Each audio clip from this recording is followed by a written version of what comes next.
The next portion of Telford's notes have been difficult to sift through. He continues to be fascinated by the library, and especially the extra-dimensional space the crew had found themselves in. A demiplane on the border of the dimensions of dreams and time, according to his estimations. An extraordinary event occurred after they chased away the robed man into the twisting and churning light. The man returns, but in a much different form, and with a very different demeanor. At some point between the briefest of moments, the man had aged a tremendous amount, and undergone a mummification ritual, a rather impossible thing to much of our world. In a rather roundabout way, Telford has surmised that this man, Shafkham, realized now that he was very much mistaken in his original attack and even the murder of his associate. He was quite docile the second time around, and more than happy to speak and explain, even if most of it still seemed to be quite misunderstood. Time is not something you tamper with, after all, nor is it something the average mind would hope to truly understand. This is where the notes become difficult. Our dear friend Arthur was growing concerned with moving forward, for fear of leaving his dearest friend Gotku behind, and Telford's notes here show his confusion with his companion's purpose and desire, and Telford stays with him, perhaps even comforts him, though he seems to doubt himself to be able to do it properly. He's curiously willing and wanting to try. He aids him, encourages him, sees him through his mission to return to Gotku, despite the apparent foolhardy nature of the quest. And inexplicably, though I'm sure also inevitably, the crew met up again despite taking their different routes. For some, as if almost no time passed at all, and for others, a great deal of exhausting time. Gathered together again, they found more clues to follow within Shafkam's old staff. Particularly, another recording of the detectives led the crew to another section of the library designated for the knowledge of the paranormal. In here, a notoriously strange shadow of an orrery looms overhead, though with no such device present from which it should be cast. The librarians of the 4 Logos prove to be exceedingly unhelpful, according to Telford, but he also notes that he almost respects them for it. To him, it seems, the wrong questions were asked, and therefore they had no reason to answer in a helpful manner. A strange estimation that continues to show, at least to me in my study, why Telford and Arthur are so very different, and why Telford continues to be fascinated by the other. It is here that Krugga, of all people, stumbled upon Raphael's own personal journal in a section dedicated to the Dark Tapestry. An unlikely find indeed. But of course, one must assume that it was placed precisely, and with purpose, so that the right hands would indeed find it.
Apropos of nothing, I was wondering if we've talked nicknames on here before.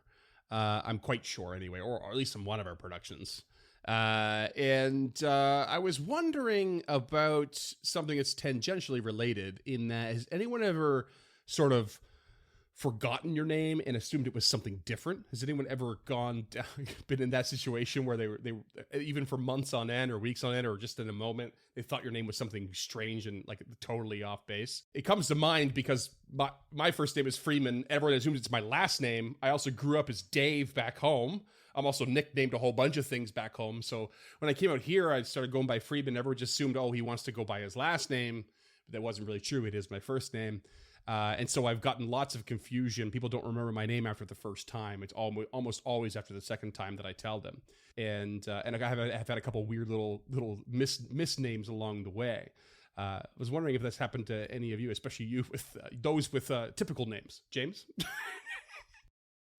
Yeah.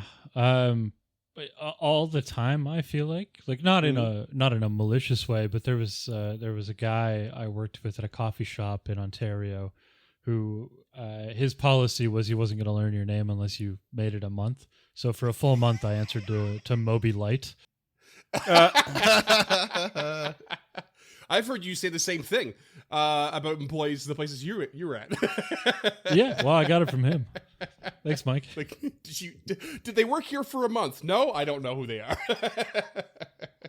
I mean, it's tough. It's tough when it's a revolving door. So I now that I'm older and a little bit wiser, I understand that that's not the case, and it was never really the case. More so a joke.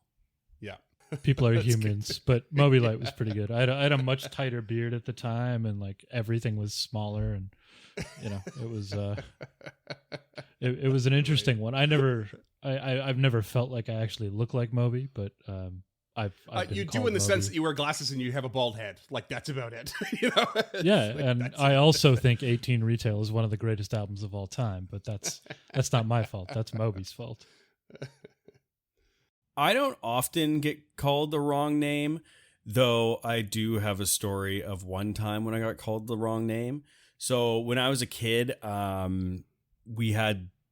was the Olympics, and the Roots, a Canadian company, made all of Canada's sportswear. And I had like a red Canada Olympic flat cap, and I had it backwards on. And then I had a mullet, and I was golfing, I think, with friends, and we were probably like, I don't know, 12, 13 or something like that. And a lady came up behind me, and my mullet was like flowing out of the back, and she was really old, and she was just like, "Are you Chelsea?" And What? being a young boy surrounded by a bunch of other boys, I got made fun of into the dirt. Oh, no doubt. And I still haven't worked through that one, so I guess I was Chelsea for a bit. That's rough. Renaming Scott in the Discord to Chelsea. Change nickname and apply. For whatever reason, I know where the story was going. We talked about the premise of the intro, but I was 100% sure you were going to say, "Are you from the past?" Now I have decided that if and when I get old enough, I'm just going to do that to people dressing in retro. Just walk up to them and ask them if they're from the past. What year is it? It's one of the greatest lines ever. I love it. Duncan, you've got a less common name. Have you found people have a hard time remembering that? Yeah, it's a lot of Dylan, a lot of Dustin. Oh yeah, a lot of those two. I think I've gotten a few Dallas. Really? That was weird, Okay. but yeah, I don't know. I mean, I don't really judge people too harshly on it because I'm super terrible at it myself.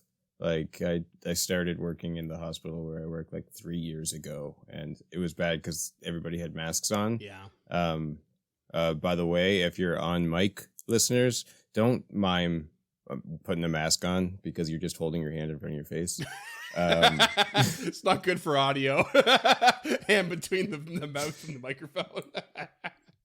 But yeah, so I'm still learning people's names, and I've just given up on about half of the people that I've worked with, and I figured they'd be gone by now, but they stuck around, and it's just too late. So it's like, you know what? You don't know my name. I'm not going to know your name. We'll get along just 9 fine. months You know what, later, Dunk? best friend I ever had, never knew his name. Yeah, Pretty much. Yeah, Dunk, I have an issue I have a little bit of an insecurity about saying people's names wrong. So I know so many buddies, dudes, and mans. It's insane. And Mm, yeah. that goes for all genders, all people. It's just, I have what's up, man? Hey, dude. I have a lot of buddies and a whole load of friends, but none of them are actual. They're Not barely a single pal. Yeah, I just figure if you like Pals lean fight into words. the high enough, like a hey, friendly enough, you can kind of skip over the name part. Oh, too good. Cam, you I think both your first and last name are remarkably gender neutral. In my All of experience. my names are first and last names, and my first name and last name are both gender neutral. Cameron. I'm gonna dox myself. I don't give a shit. Cameron Yeah, John go for it. Terry. Like, so There you all my go. names are Yeah. first and last names. It's fucking great. I Yeah. am simultaneously evil and everything else. But no, Not to be trusted. not to be definitely trusted. not to be trusted. If only I was left-handed, I could be fully sinister. You can learn. Oh, Freeman almost spit take there. Oh, that was a good line. That was a good one. I am fairly ambidextrous, but I will never be truly left-handed. Anyways, no, I have the exact opposite problem. I have the thing where people remember me 12 years later and know my name, and they're like, "Oh, Cam," and I'm like, "Son of a bitch!" Like, there was a person at a coffee shop. There was a girl. Fuck, I don't remember her name, but I used to work at Chipotle when I was like a teen. And she would always come in and we would talk and she knew my name. And 12 years later, I'm working on a food truck. I go into the coffee shop and she's like, "Cam." And I'm like, "I have no fucking clue who you are." And so, yeah, I have the opposite problem where Okay. I am huge though. So like I am very easy to remember as just an individual. Easy to spot in a crowd. Yeah. Yeah. Fair enough. Yeah, I actually haven't had too many examples of people just forget my name, but they don't really necessarily insert a new one, or they always remember that it's like a so I'm like, oh, is it Friedman? Is it Fremont? Is it this? And it gets a little confusing. But I have two totally random ones that of two people in the same place, now defunct dive bar that James and I both used to love called Side Hustle. Two different employees there. Or owners of the bar. One of them, for months, when I was going there as the first time I was a regular, for months, he thought my name was Elijah for no reason at all. And I can the see other that. one, the reason I thought of this is I saw one of the other today. Her name is Cobra, her actual name. She had an ex-boyfriend that I apparently look like, and so she kept making the mistake of calling me by his name, which is Telford. Oh, I saw her fucking today and she hilarious. reminded me of that, and I was like, Holy holy shit, I'm shit. so glad you brought that up. Because I totally forgot that you thought I looked like this person named Telford for a long time. So there's your loose segue. You're welcome. That was actually a really good segue, Freeman. We don't give you that enough, but that was actually Yeah. a good one. I didn't know Telford was a real name. Yeah. Apparently it is. Yeah. And well, speaking of Telford, what's he doing here in this crazy ass library with the shadow orrery overhead? What are you all doing here? I guess sure, we have a recap of these episodes, but let's just recap ourselves real quick. You've followed the recording core to this knowledge of the paranormal section of the library. If I recall correctly, Arthur's been asking more barking up the wrong tree questions all around the library, and it was Krugga who wandered into the center of this sort of strangely shaped library into a section that is labeled as the Dark Tapestry, and found a book. What was the book title called? What was it again there, Dunk? Oh, well, let me not vamp for a minute while I'm checking out the old notes I'll here. hop in here. It was Raphael's personal journey for recreational use only. It was Raphael's personal journey for recreational use only, and I'm guessing journal, not journey. Good A work, Hobbit's fellas. journey. Round 3, Raphael, there and back again, a recreational ledger. Down the road and back again. Quite a sudden discovery off the shelf here. Arthur is wandering around, sort of in the background somewhere, I think. Telford appears to have wandered closer to this section, and Aelin is not far off as Krugga discovers this book. As you pick the book up, Krugga, you notice that there is a sort of folded piece of paper slipped into it as a bookmark. And trembling because he wants to throw this book to the ground and stomp on it for just being a book. Krugga would like to sweating, being surrounded by these books. I swear to God, if there wasn't a librarian right over there. But yeah, he'd like to take the piece of paper out and examine it. Maybe read it. Yeah, you slide it out, and it's neatly folded, and unfolding it becomes obvious that this piece of paper has been torn from the spine of a book, and it appears to be another note written by Raphael. Does anyone have bookbinding lore? No. Not in this case. But I have just shared the note with you all. James, if you would like to read it again.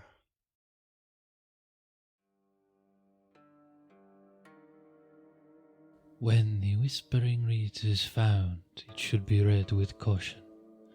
Or perhaps not at all if it can be helped. Its power has muddled my mind, and I feel an emptiness set within me. Like my death won't matter, or that it won't exist. I don't know how to explain it. You need only certain pages from within. They are clearly annotated with great detail by those who came between. I tore them out, and each tearing of the parchment I felt a curse grow upon me. They are the greatest secret of those that came between. They are hidden now. Perhaps they should be destroyed instead. A sacrifice I would gladly make for greater purpose, but I don't know if I have the strength left. Seek the weary ochre. Seek the crimson fury. Seek the waxen emerald. And above all, seek the insubstantial ebony. Follow the course. Only they can guide you now. For I am weary. I am waxen. And in my fury, insubstantial, find the empty lights. You can see the words empty light at the end are scribbled and circled many times over. As you open the book, you can see that many of the pages are actually ripped out. Whatever remaining pages there are deliberately carved out to hold within a recording core into the center of the book. And the rest of the space on every page that you flip through is covered in scribbles and the constant repetition of the words empty and death. Uh-oh. And upon realizing what it is, Krugga would like to run it on over to Arthur with it outstretched as far away from him as possible. Circle back around, probably just breeze right past Telford and not even notice him. Here, Arthur, this seems to have been something of Raphael's. I think you should take it. It's a book and it's sickening.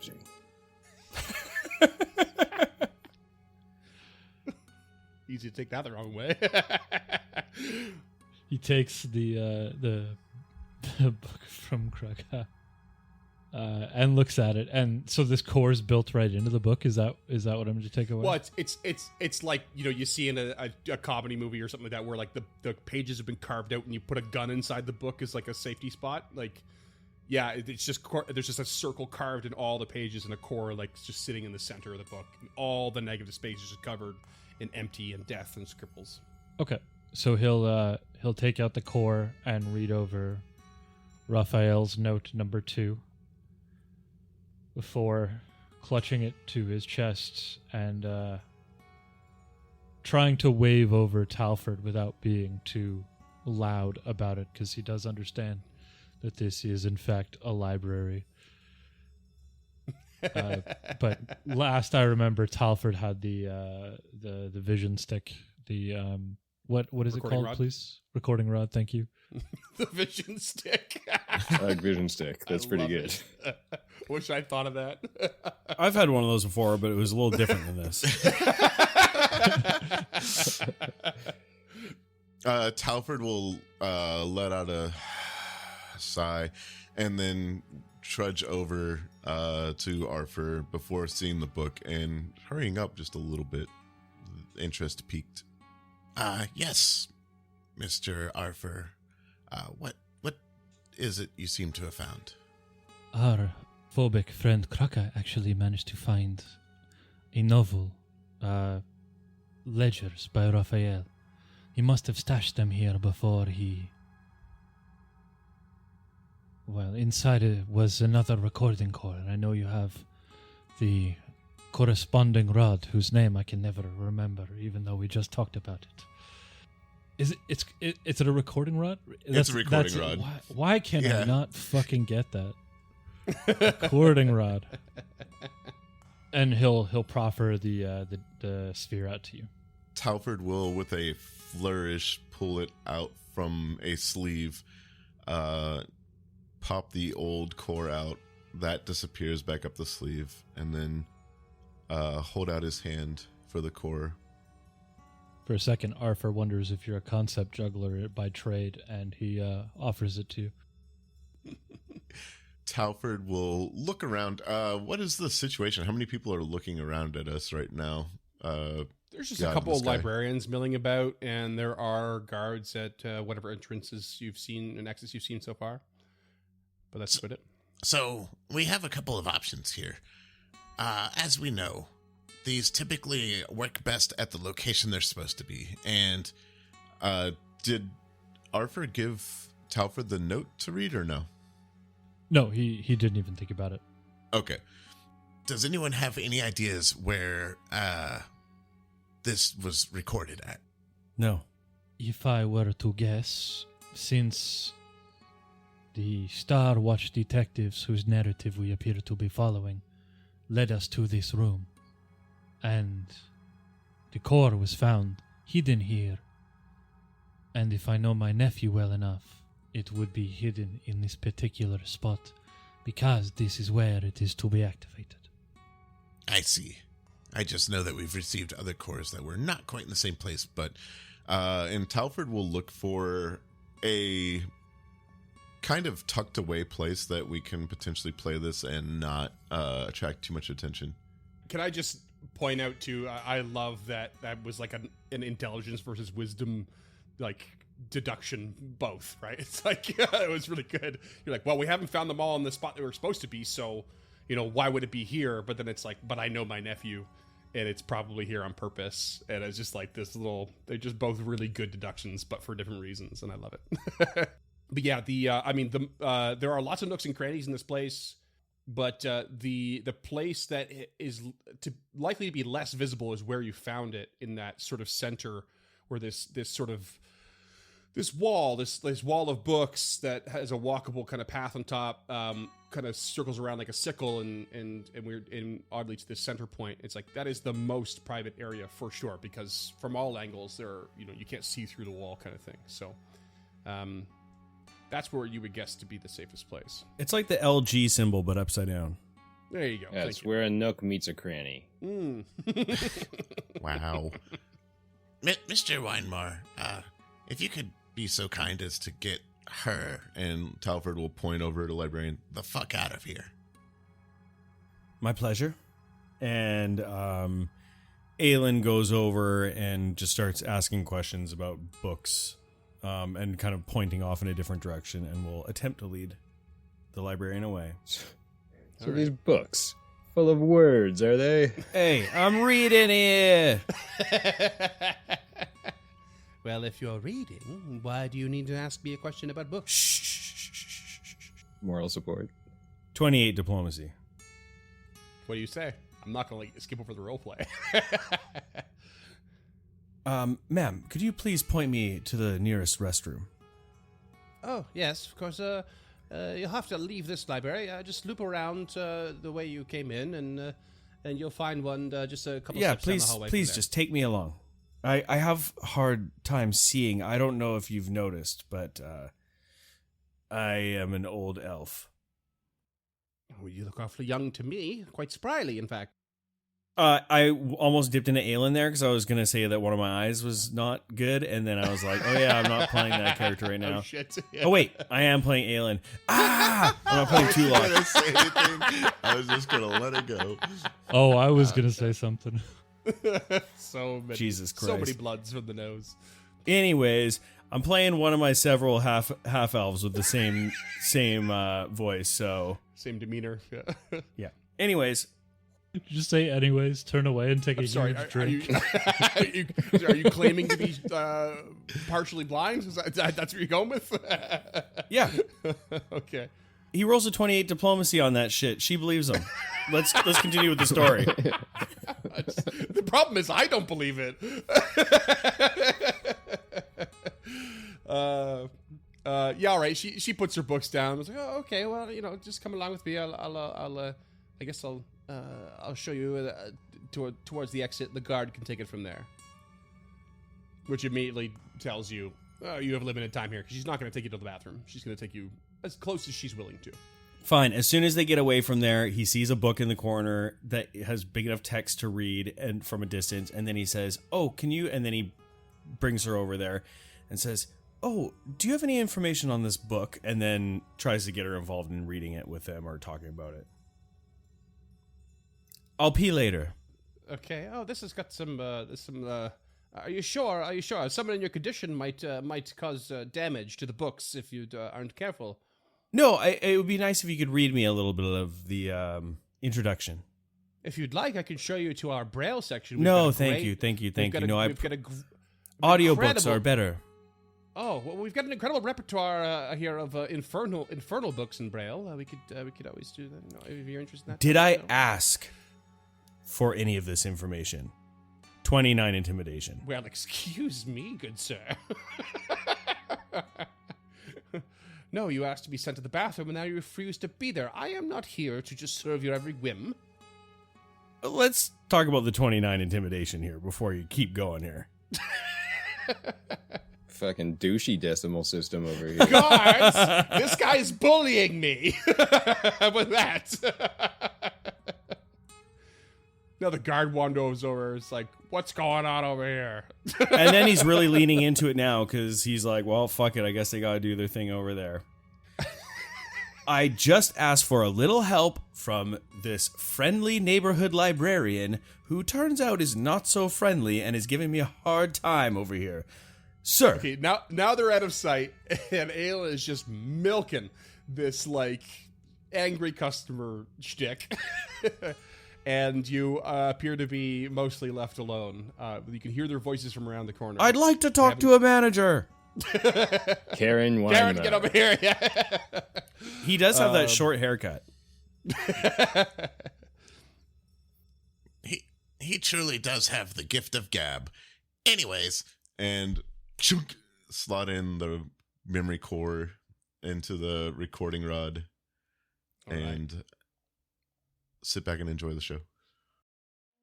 Krugga nodding sagely like he knows Gab as like a god that gives gifts out. Yes, of course I've heard of him. Yes. You activate the recording rod with this new core, and a scene of the Starwatch Detectives springs to life, and it is much more vivid than usual. And sure enough, they are quite near you and where you stand now. The only thing that flickers for a moment is, in fact, the shadow of the non-existent orrery overhead in this library. The recording seems to try to attempt to match the timing of the current one slowly spinning. And once it actually manages to, the scene sort of sets itself in and begins. Smolder is actually skimming a book this time, but his usual short attention span is constantly pulled to the room in the shadow above, or being cast from above. And Scaly is patiently scanning the titles along the book spines in the said section that is labeled The Dark Tapestry. Smolder eventually speaks up. You know what Delarice means, Scaly? Huh? What it means? Yeah, the name itself. You know how names usually have meanings from old languages and whatnot? Sure. And no. How would I know that? Well, Della means pleasure or delight. And Reese means... Wait. You weren't really asking. You know. Why didn't you say so before? I don't know, I just like names, I guess. I didn't think it was important. Everything is important in an investigation like this. Even the most pointless and mundane can be much, much more. Fair enough. Well, like I said, Della means pleasure or delight, and Reese means enthusiasm or passion. Nearly the same thing, that. Yeah, might explain a little something about the people behind these ritual killings. How do you figure that? Well, it's hard to imagine that sort of thing being done for fun, right? If not fun, then why not pleasure? Are they the same too? Sure, they can be, but mutually inclusive? No. I suppose not. By now, Scaly has moved on to the next section, and the image begins to sputter like the others before. It's jolting and sudden, almost nauseating compared to the seamless image that was just there. And that's when the guard and the librarian over by Aelin notice this shuddering above their heads. Or is it at their feet? They can't quite tell, but it's definitely along this shadow, and it starts to distract them a little bit. Aelin would like to use the feat Charming Liar. And so he continues to lie to them about the situation that's going on. Do you even understand who I am? Yes, I might have some issues seeing, but that does not take out the fact that I am a very important member of society. I might be from, oh God, the West Gate, but my family's had money for a long time. Oh my God, that pulls their attention straight back to you. It's just like this piece of shit. They're trying to do. They're doing their best, but they hate you for sure. So as this happens, you can hear the voices raise a little bit around the corner, but then the scene continues. And as Scaly walks along this new section, you just hear, Hello. What do we have here? What's that? What was the calling card we saw at the scenes? Do you remember? The calling card? There could have been several if you ask me. You don't see shit like most of what we saw. Ever. Nah. What's the one that really stood out to you? What feels most deliberate? More deliberate than the others? Usually whatever seems to have been done after the deed is what I've learned. Which was? The moss. It was clearly stuffed into their mouths after the fact. You can tell because whatever they went through would have bitten down hard in the process. But the moss was just sitting gently in their mouths, like it had been placed carefully. Bingo. and that's when Scaly pulls a sizable tome from the shelf and stares at the spine for a moment before turning it over to look at the cover. He then holds it up to Smolder and shows him the symbol engraved on the leather. That of a skull dripping with moisture, with moss stuffed in its mouth. Well, I'll fucking be. And the scene shuts down and fades away.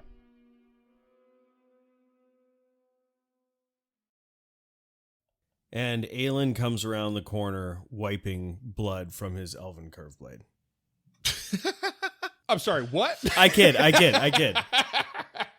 Talford is going to go where Scaly just pulled the book and see if that book is there. It is not. Are any of you familiar with that unholy symbol? Hey, Freeman. Are any of us familiar with that unholy symbol? Roll, make a roll. No, it's no, not exactly no. No, not exactly, no. Well, where do we go from here? He mentioned a book in the notes called The Whispering Reeds. He mentions it again in this most recent one.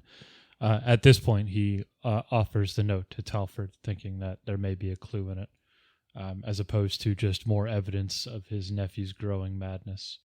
Talford will quickly skim through it. Empty light.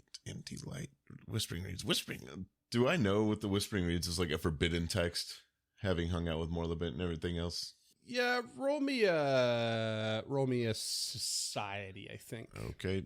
Blind GM roll. Bop.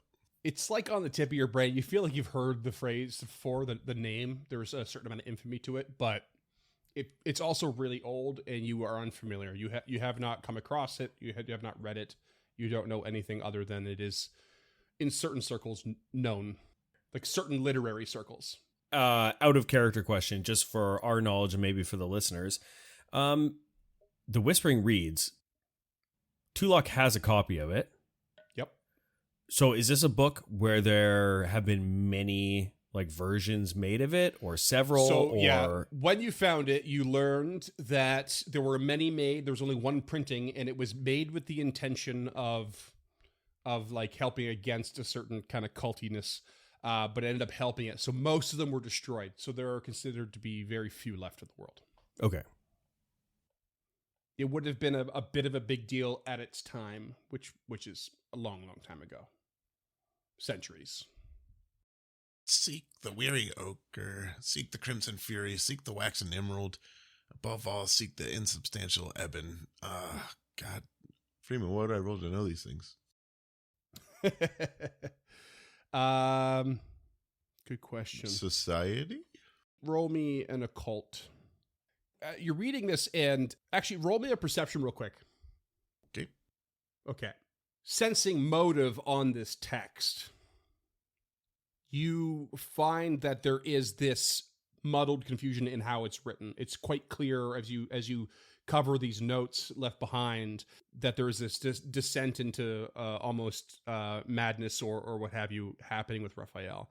And so when you come across that weary ochre or crimson fury kind of spot, it seems like ranting to you. It seems like a hint, but it's not cohesive enough. But you get the feeling that at the very end of this note, because the reason you get that feeling is because it follows up with "I am weary, I am waxen," and it's like his thoughts and his emotions are getting all muddled together. But that final line stands out to you as if a moment of clarity. Find the empty light. Find the empty light. It's scribbled on here several times and circled. And do any of you know what that is? No? Okay. Aelin, you made friends with the librarian, yes? You could say that. Okay, great. Could you ask her if she knows Wait. anything about... Wait, empty light. Yeah. We already cast shadows, but there is no light. Could that be something? That could be something, but we're supposed to find the empty light, and if that's the case, we've already found it, so we would have found what we're looking for, yes? Oh, good job. Let's go home. Aelin listens to Arthur because he is first bound to Arford over Talford, and looks up and then realizes that there is the staircase. And he, as discreetly as he possibly can, is going to try to mount the staircase to the top of this bookcase and just see if there's anything up there. Sure, yeah, there's a little ladder to climb up to the top of this sort of wall. Is there stairs on the other side there, or? So the staircase start from the top of the wall and go up. Oh, okay. Yeah. So you have to climb the ladder to the wall, to the top of the wall, and then to the staircase that leads up around the center circle. So Aelin is gonna stealthily as possible do this. Okay, roll me a stealth check. Hero point. 33. Okay, you kind of get to the ladder that's here in the nook and cranny and climb up, peeking over. You see the librarian and the guard kind of chatting together about how annoyed they are with you, and you wait for the perfect moment, and you just get up there so that they don't see, crouch along, and go up the staircase. nary a creak in said stairs. And there's a little trap door that leads up, and you give that a little push, and sure enough, it opens, and there's a bit of dust that kind of comes through. You peek your head up, and you find you're looking at a rather large, above this library, kind of circular room with bookshelves neatly placed in a circle around an even spacing. But it's just dusty and dark, and doesn't appear to have like there's a whole bunch of like, you know, just like spare chairs and a whole you know, the bookshelves are a little bit broken down. There's actually no books up there at all. Yeah, there's just like a lot of like extra goods and stuff, like different pieces for repair and whatnot. Just like a storage room, like a disused library storage room. So as Aelin went up the stairs, his last kind of thing that he did to the crew as he disappeared out of sight was just to put up a hand as if to just say, wait, and let me take a look. And I would like to thorough search, looking to see if there's any footprints, any disturbed, like scratches in the floor where there could be a secret door, anything like that. Sure. Yeah. Yeah. Roll me a perception. Arthur mounts up in anticipation of having to climb a ladder. Oh, the conversations James and I had on how good goats are as climbers before this. It's just so funny. It's going to be a 16, unfortunately.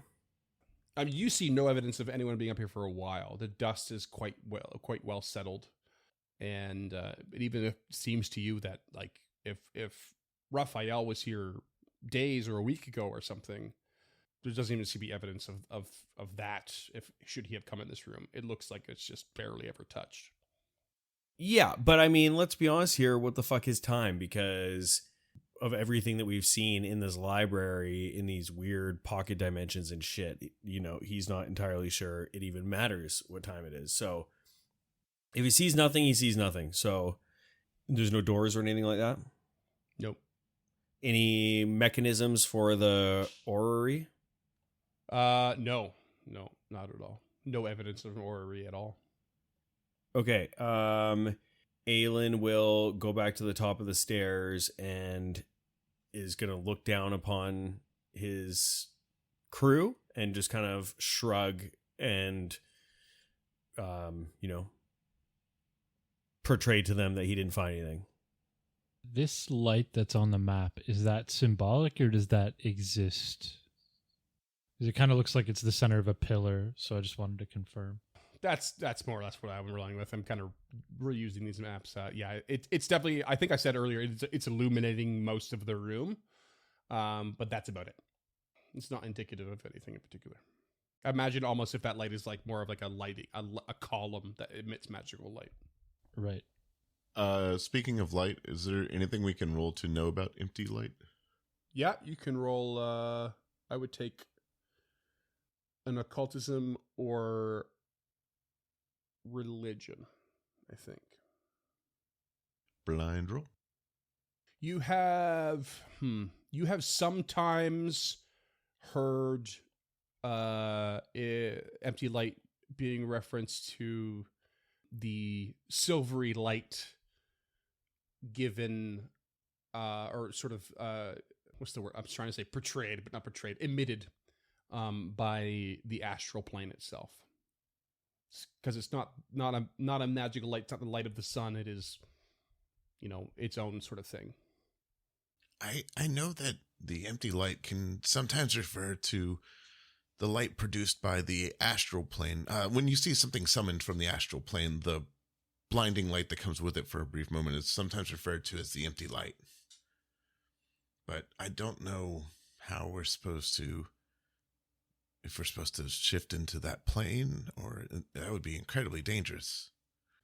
Well, we did find ourselves in a demi-plane that already pre-existed in the library. So perhaps we should ask a librarian if they know anything of these empty lights. Oh, yeah. Aelin, you made friends, right? Aelin is still up top. Oh, okay. Okay. Arthur, you also rolled a religion check, I see. Yeah. You silly not to. For Arthur, the term possibly relates to a pale blue light that can sometimes, through certain objects, shine from another dimension and are sometimes linked to the glow of a ghost, but a ghost that's like not on the River of Souls or not even on the material plane. It's related to ghosts or spirits in some way, but you can't seem to pin it down. But you have this separate use of the word for sure than Telford. He'll convey that to everybody in the vicinity. It's like not so much conflicting as it is not helping to narrow it down. Crooker, you seem like the friendly sort. Are you good at talking to people? Oh, me? Yeah. Talking to people? Yeah. Good at it. Yeah. You bet. Awesome. And with a 0 diplomacy. That's completely fine, but I just think that, this, you might be motivated to get the fuck out of the library. Motivated me out of the library and sure, he'll march on up to the librarian. Hey, Huh? They kind of moved a bit farther south into the map, but the librarian turns around. Yeah, can I help you? you got any books on this empty light? On what empty light? Well, it's either, what was it, the spectral plane, astral plane, one of these planes. Where's your plane section? Next to avionics, I imagine. Right. Well, Wright brothers. there's Yes. some, definitely some references to the astral plane because the paranormal does connect to the River of Souls. But if you want to go into specific planar knowledge, you'll have to go to the planar knowledge wing, which is down this way. It starts like giving you the directions down the hall. But then there's also, and starts giving you like more directions towards other connecting topics. Slow down. I want both plane and knowledge, not or. Nice. And that's when another librarian kind of like is wandering nearby and just kind of walks over. He's like, I'm sorry, did you ask about the empty light? Oh, did I ask about the empty light? Me? Yes, well, I agree. Dumb question, because obviously you did, and I heard that. Yeah, I was speaking very loud in this library. There's me put in my place. Thank you.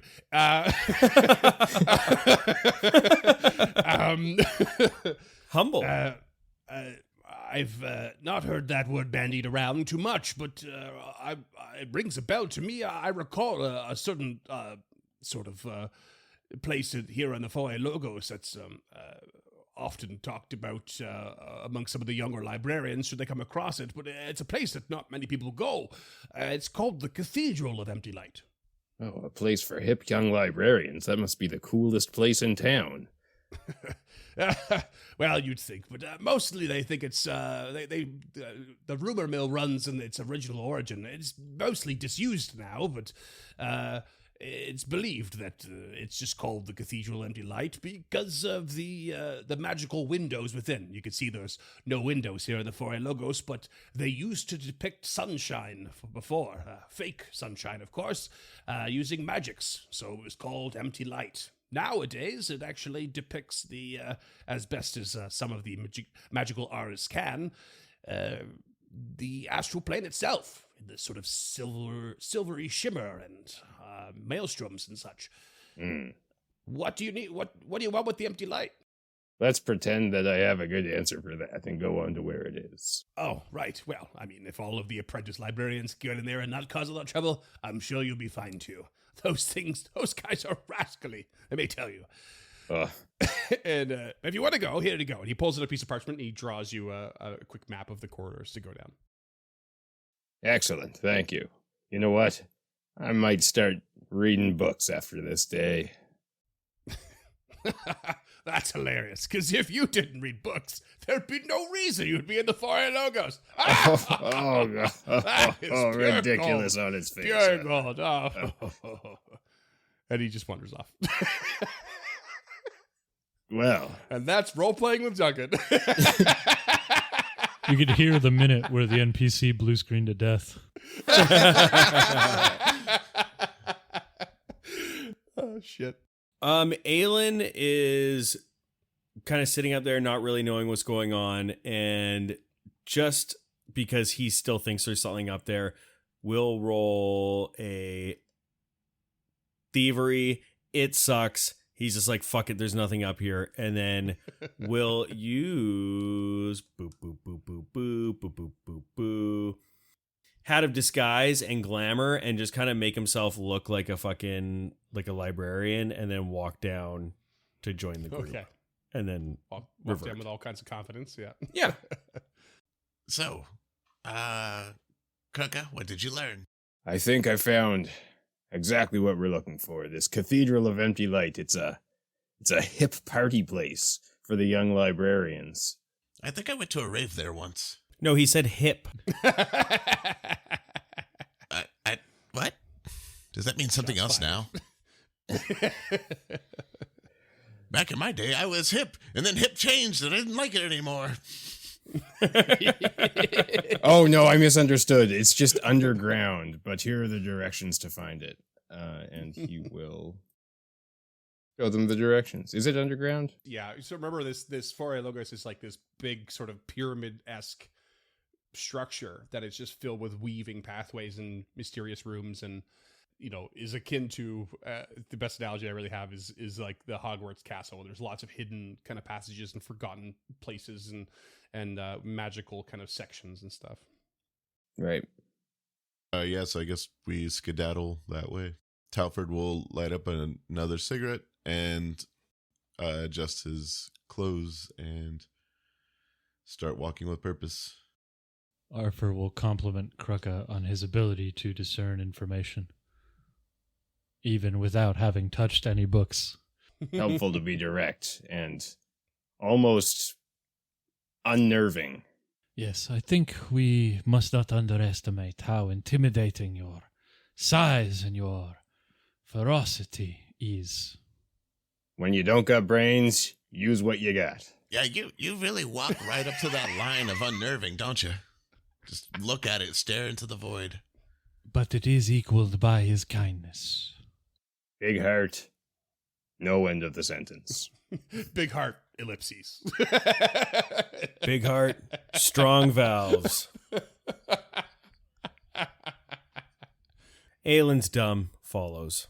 Big heart, chest hurts, need a doctor. All right. You make your way to what is apparently called the Cathedral of Empty Light. And you enter in through the western side of this cathedral. And what stands before you is a very grandiose and dusty room. Is magically lit with candles and torches and chandeliers and candelabras, but is quite dim within. Among the most extraordinary elements of the room are these elaborate floor designs that depict stars in the Middle Western and Middle Eastern and very center of the room. There's a fountain to the southern side of the room and a dais with a podium to the north with a couple of chairs. And all along the length of this room, which is long from north to south, is filled with pews.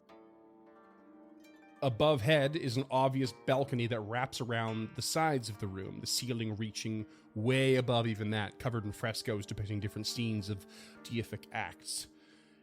And as you enter the room and kind of look around, you can see that upon that balcony to the southern side is, in fact, a very obvious massive pipe organ. Not depicted here in front of you now, but rest assured, it is there. There's massive pipe organ that sits on the balcony above. The curved stairs that lead to the balcony are to the northern side by the dais.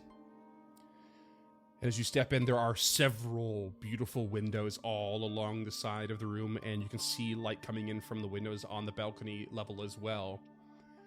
And they sure enough do depict this swirling silvery light that also helps to illuminate this room very dimly. Talford will go ahead and just roll perception on the room. Oh, good. Natural 2 for a 50. I'm going to hero point that. There we go. 29. It is incredibly still and quiet in here. Your footsteps echo as you march along. Even if you try to do so quietly, there is always a bit of a sound. It's such a large open space. And even though you didn't roll a check for that specifically, your perception, you're a psychic. You feel a magical resonance all through this room. You feel it mostly through the library anyway, but there is this sort of stale, old kind of essence to it. Something just foundationed into this place. So I somehow accidentally started riding Goku with Arthur, so that's pretty chill. Foundry for the win. The magic I got you. in this place is it's stagnant and heavy. It feels like it's been here undisturbed for an incredibly long time. And Talford will go ahead and cast Detect Magic, just trying to figure out a little more, I guess. Any most powerful magic effect, I guess, is all I'm getting here. I mean, the windows themselves are covered in magic. All the lights and the candelabras and everything are all magic. You feel powerful magic coming from the stars on the floor and across the center side. I think those are the ones that stand out the most. When the recording rod cut out and got glitchy, that was still at the library, correct? Or was that somewhere else? Yeah, no, it did. Each core has been a little fresher as you go, has been a little bit more in tune with its portrayal based on the place you're at. The last one did stutter at one point, but it was almost as if, in that case, it felt more of like a transition of scenes. Okay. Rather than the original two that were like really struggling because they're so old. Yeah, Talford is going to just follow behind Arthur, lit cigarette, staring up, just eyes shining white, almost pure pearly white, and just taking in everything as the magic detects around him. And Arthur, you seem like the religious sort. Is there anywhere in here that your nephew would have been drawn towards? Yeah, he'll roll a religion check, I suppose, just to try and figure out what this place was used for at one point, to get a precursory knowledge. But beyond that, he is going to take the search exploration activity. Sure. With your religion, you have a hard time pinpointing something that would matter to Raphael specifically. It seems to you that this place could very well represent Sarenrae. It could represent Desna. It could represent a pantheon of gods. It's certainly things to do with like stars, maybe travel, using the stars as travel, the sun, this, that, and the other. It's very, very vague. There's even a fountain at the south that could very well be Gosra. Could even be Erastil. There are reasons to think any of these very vague symbols and motifs could apply to many gods and many pantheons. So nothing points towards, as far as you could tell, Pharasma, which is who Raphael was a cleric of.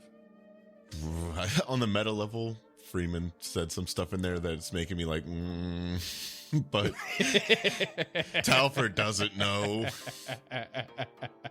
So Aelin will follow them in, avoiding notice, and he's kind of got his like criminal mind going here. He's casing the joint, taking a look around, and as he kind of moves up the aisle towards the apse here, heading to the north, he does notice that there's 3 chairs, and maybe this is just the map, maybe this is something important, but there were 3 colors mentioned: ochre, crimson, emerald, and then ebony. So there's 3 colors, and then the insubstantial ebony might be somewhere else. I don't know if any of them are exactly ochre, but that's just kind of like, I don't know, maybe he doesn't know what the fuck ochre is. So he's just moving towards these chairs. I don't think you do either, because ochre is a vegetable. And ochre is an orange color. Ochre. Sorry. I don't even like okra. It's all gummy and gross. If you cook it right, it's great. Yeah, you gotta cook it right. Goes good in the gumbo. But yeah, there is three. You're not wrong. There are 3 chairs in there. There is a green one. There is a red one, but the other one seems to be more of like a burgundy color or something. So it doesn't quite match your 3, even 4 colors. As ebon was specifically mentioned, which I mean, we don't want to be pedantic. It's a shade, but it doesn't matter. But as you step forward towards those chairs to sort of investigate and kind of piece some of these ideas together in your head, you notice that, this very grand sort of dais with multiple levels the chairs are on, and that podium in the center, there is this massive, despite what the map shows you, this massive closed ledger, this huge book sitting there. Nothing looked recreational about that. Aelin will move towards it, avoiding notice. Arthur will head towards the fountain in the south, or what he perceives to be the south. And Aelin, you get up close to this ledger, and yeah, it's just sitting there, closed, bit of dust on it. Roll me a perception check. But I'm not good at that. Oh, wow. You're really not. 3 on the die for a 13. I started at 13. What are you doing? I'm dumb. Aelin is dumb too. It just looks like a big old book.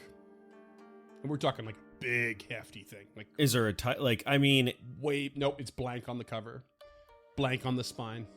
he opens it.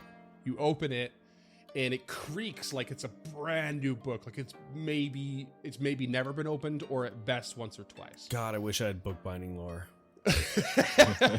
You would still be You able to crack- tell whether or not it's hand bound, which could make a difference in this kind of situation.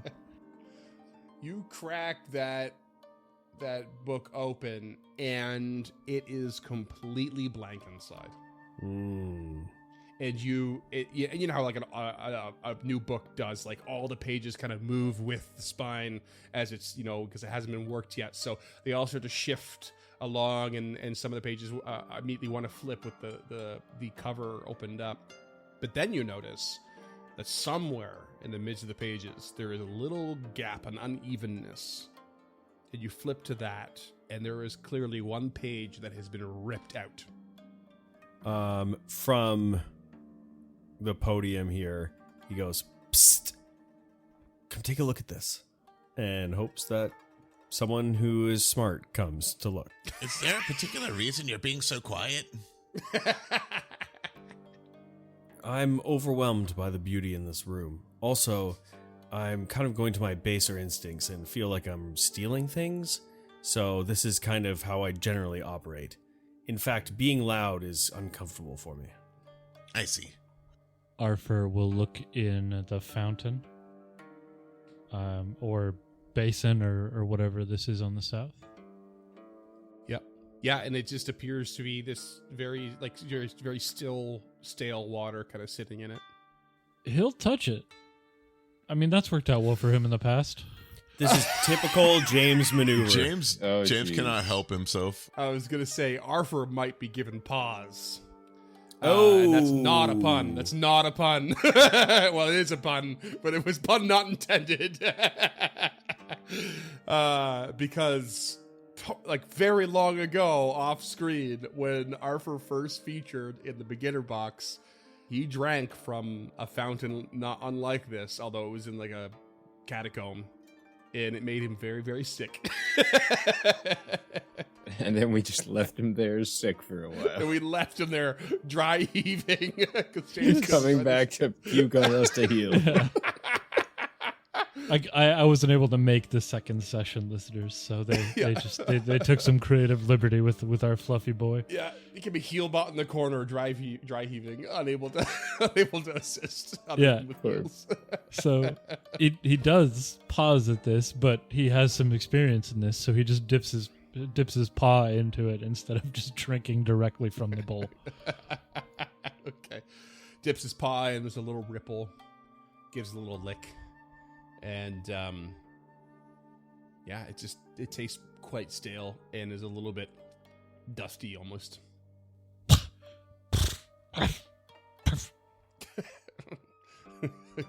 Goku starts reaching in for a drink. He'll pull the reins, and he'll mount up Goku at this point and head to Aelin on the dais or pedestal or whatever we're calling it, stage. Okay. Sure. Lectern. Duncan Thesaurus Forbes. Talford, roll me a perception check as you get up near this ledger. That is a 25. You very quickly notice that there's a little bit of a pattern on the dust around this book as if it had been opened recently, but before Aelin's attempt just now. You also quickly notice the page ripped out, but you give a glance around, and you don't see much of anything. Moon runes. We'll cast Detect Magic, removing all the other magic that I know. And you, it takes you a sec to really start narrowing all that down. There's so much magic in this rune. You're kind of navigating through, and you're like, yeah, I know that. And you eventually manage to hone something in that is not far from where Goku now stands with Arthur on his back. And in fact, as you pin it down, Goku is like kind of starting to meander a little bit towards one of the pews, and with a little bit of like a tap of his hooves, like reaches down to like nibble at something underneath. And that is when, Telford, you notice there is a crumpled up piece of paper and a ball underneath the pew. Stop that goat! Stop that goat!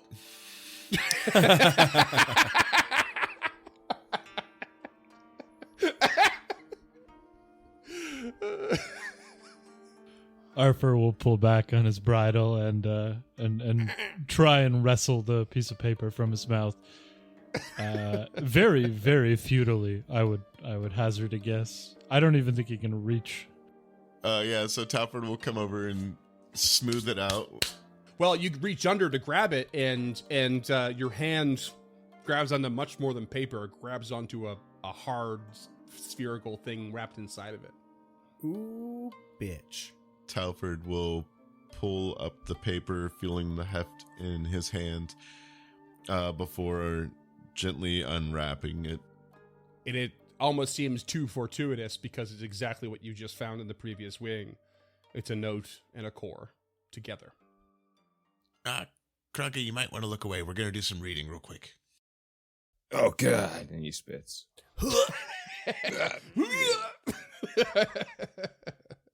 I thought you said there was no words in that book.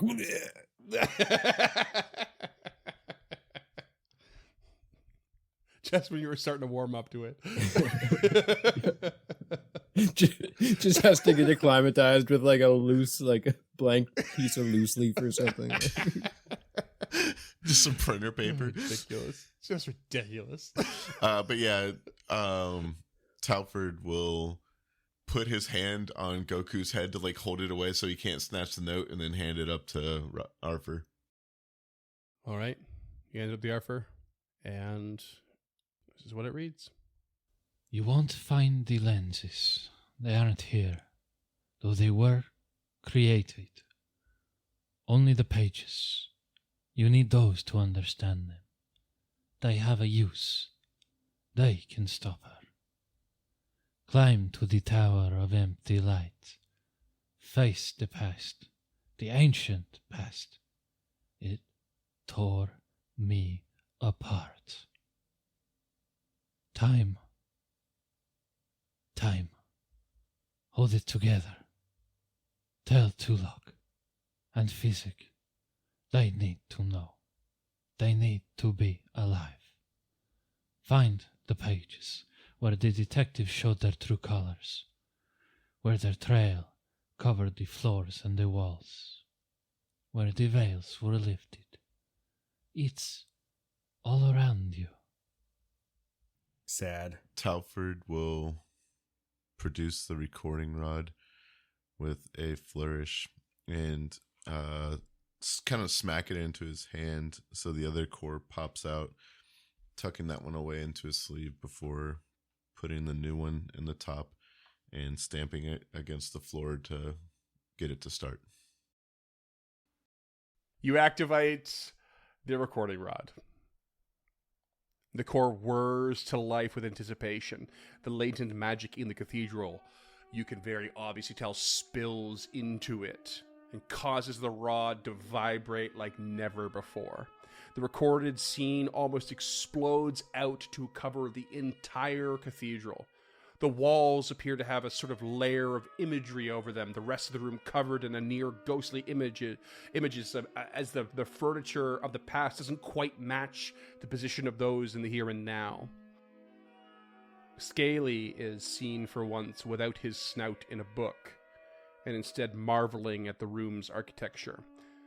The Whispering Reeds, however, is held in one hand, and Smolder is eyeing Scaly closely, as if this change in Scaly's attention from book to surroundings is worth noticing.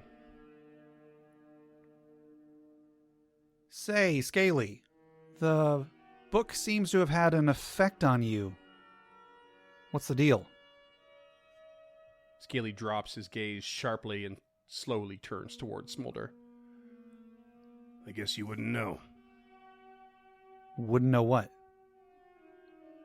The Whispering Reeds. It's sorta infamous. In a cult following kind of way. If you'll pardon the overly apt phrasing. Oh, bookworm kind of stuff, eh? You could say that.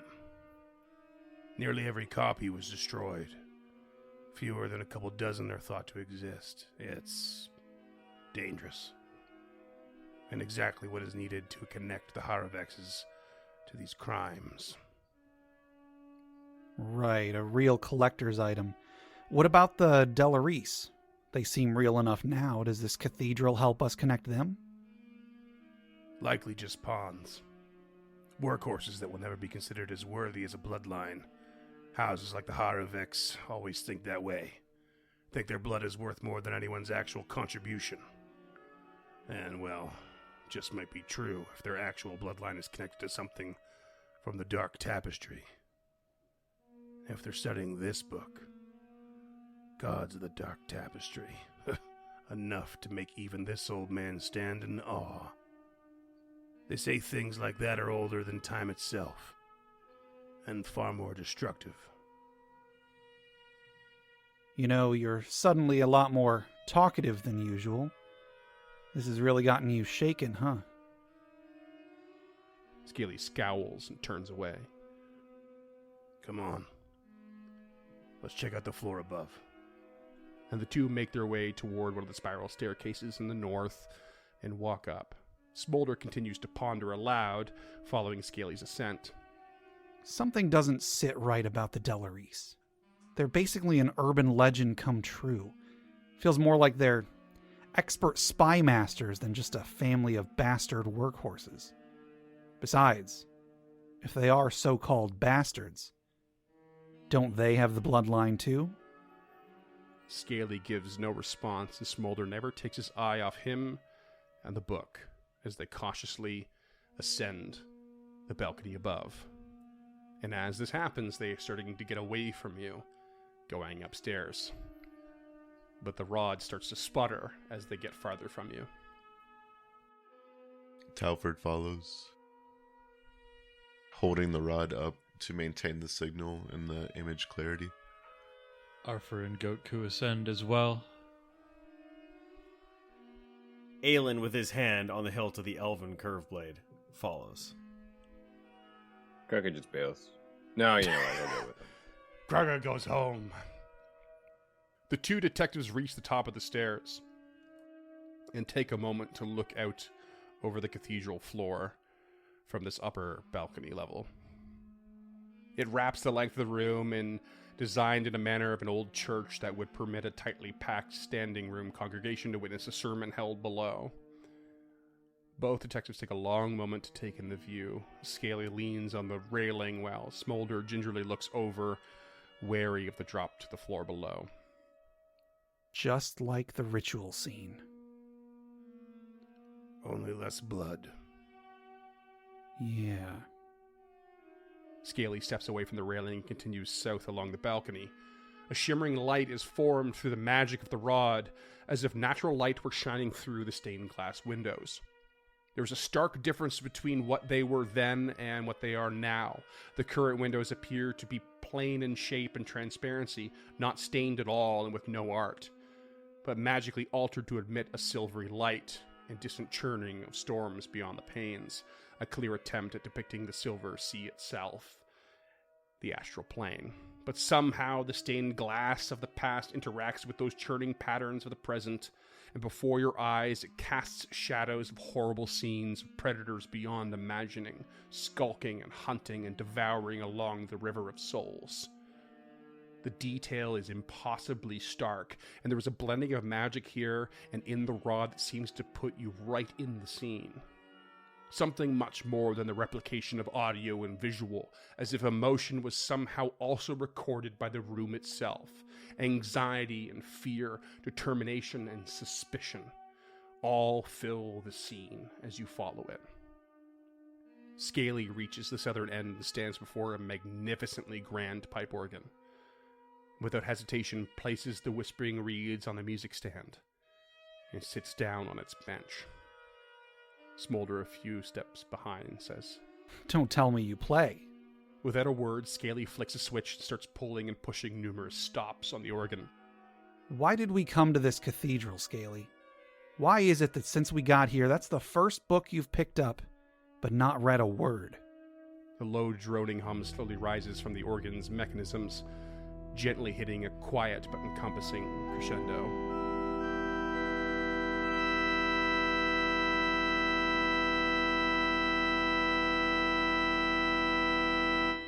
Damn, you do play. We all play, Smolder. What matters is who outplays who. You aren't going to hand over that book as evidence, are you? Too dangerous. Something like this can't be passed into the right hands. There are no right hands. That's the point. That's why they were mostly destroyed. The contents were supposed to help defeat those who served an entity known as the Empty Death. Instead, it bolstered them. Smolder slowly stalks forward and toward the back of Scaly, and Scaly cracks his knuckles and arches his fingers over the keys, taking a deep breath in and closing his eyes. Smolder continues forward, eyeing the book over Scaly's shoulder. I'm gonna need it, Scaly. It's the only chance of bringing them down. Scaly hits a chord on the keyboard and a blast rings out into the room, rattling the candelabras and chandeliers strewn about the entire place.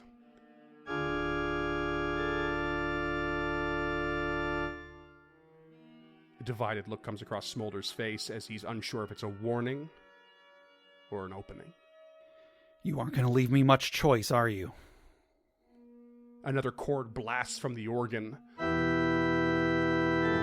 and with lightning speed, Smolder leaps forward with a flash of a hidden blade striking out for a death blow, and the blade plunges into Scaly. But it's no mortal strike. Scaly turns, and the image of a lizardfolk melts away to reveal a handsome human face, with fierce, smoldering eyes that even rival that of the Afriti. It doesn't belong to you, Delarice. You said there are no right hands. Who are you to claim it? The man stands to reveal his catch of Smolder's wrist that prevented a full thrust from hitting anything vital. He pulls Smolder's hand away, and the blade slides from his side. Rightful hands are a different matter altogether, Delarice. I am Kalido Haravex, and your kind should never have been given slack on the leash. And Kalido grabs Smolder by the collar and lifts him off the ground with incredible strength and slams him into the organ's keyboards,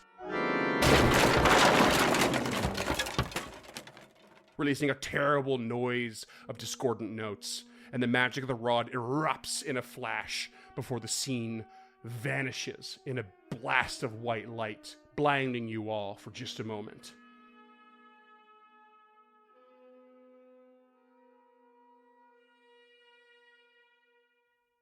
And as your eyes recover, as you blink away the flash, you notice these emanations of light coming from the floor below.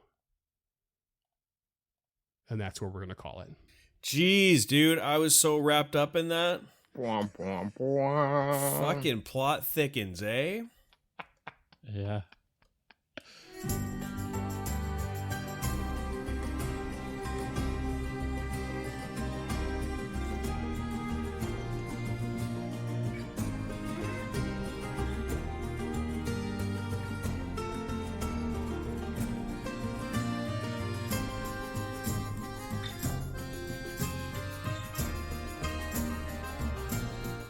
Stemming the Tide is an actual play podcast of the Adventure Path Abomination Vaults and is produced by the Uncharted North Network.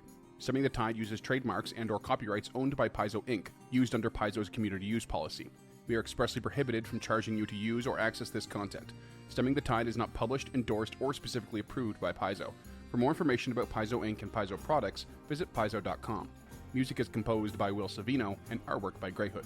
Stemming the Tide is recorded remotely using Foundry Virtual Tabletop. If you wish to connect with us or support this project and projects to come, we can be found at unchartednorth.ca, patreon.com/unchartednorth, and on all major social media platforms. Links to all credits can be found in the episode description and our website. Thanks for tuning in.